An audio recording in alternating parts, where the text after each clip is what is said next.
Welcome back for more AP Biology. Today we're going to deal with where we think some cell parts come from. And this is of concern to us because we're very interested in where our type of cells, where eukaryotic cells came from. And there's all sorts of questions that show up on the AP test, and there's a few things that you could read in the book. But we're a rather curious lot, and we like to know, well, where do we think things came from? So like this LUCA thing. LUCA stands for the last universal common ancestor. And we're kind of obsessed with it because this is going to maybe explain all of us. Like what thing really ties all living things together? How do we really complete Darwin's tree, or at least figure out the base of Darwin's tree? What doesn't complete it, because there's no end game with evolution.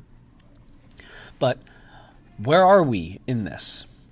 So we're still looking for this answer, and we're never going to find the living organism, but we can maybe find some model, or at least find the characteristics.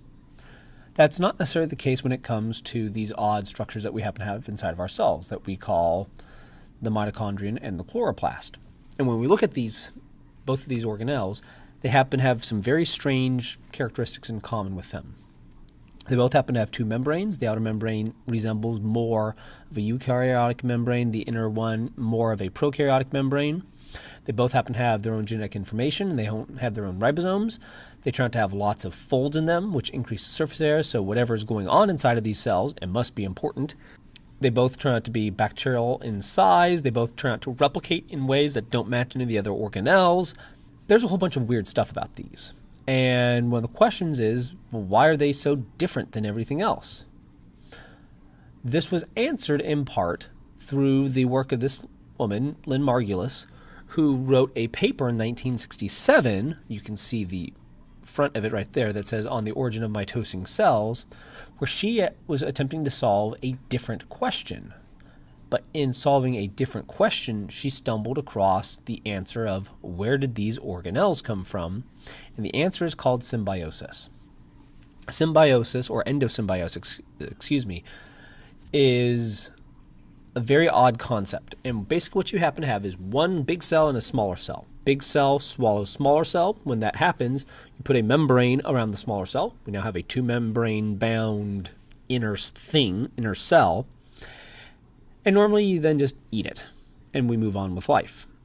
But if eating that cell, before that cell is digested, if that cell that was eaten could contribute to the reproductive success of the larger cell, then whatever cell doesn't digest that thing it just ate, that smaller cell, the result is it has a reproductive advantage, so we want these things to reproduce.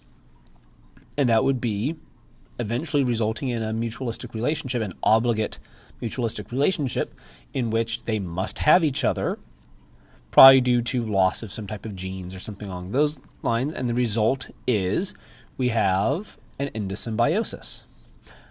If you were to do that again, take that first organism and have it do that again, we would call that a serial endosymbiosis, and that could result in having two weird structures, two weird organelles inside of a much larger cell, like having a mitochondrion and a chloroplast.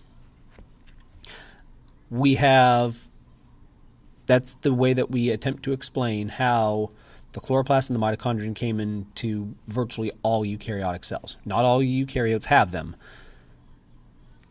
but a good chunk of them do. What we've also noticed is this strange phenomenon that we call secondary endosymbiosis, which is you take an organism that resulted from endosymbiosis and have it be engulfed into another cell. And what you end up getting are organelles that actually have multiple sets of membranes, not two, but they'll have more than that. And we call that, like I said, secondary endosymbiosis. A lot of these things that we call plant protists, they have those. And you say, okay, yeah, sure, whatever, this is from a long time ago. The catch is, we think we're witnessing it right now. And it's with this particular sea slug, whose name I can't remember. I have to look at the screen because I don't have it memorized. So, Alesia chlorotica. There's the paper that started talking about it from the year 2000. It's a sea slug that actually goes through and it eats algae, and it actually ends up incorporating aspects of the algae into its own skin, so the result is it doesn't need to eat. It's not a full endosymbiosis yet, so I goofed that one up in class, but it's moving on that route because it can survive without needing to eat. It just keeps the algae in it. And there is, from what I've read, a little bit of evidence of some gene loss, which means the sea slug is getting itself an endosymbiont. So interesting.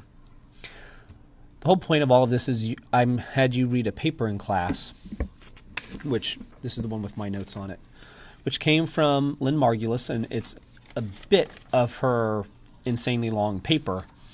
These were some of the terms that people had issues with, or at least I thought people would have issues with. I don't define all of them in super detail, but there are words in the article, and I posted a link to the article. And what I had you do is answer some questions. Just basic. You can read and understand the article. It's very possible for you to do this. And this article is what gave us our modern view of what endosymbiosis is, which is why I had you read it. Lynn Margulis is a smart cookie.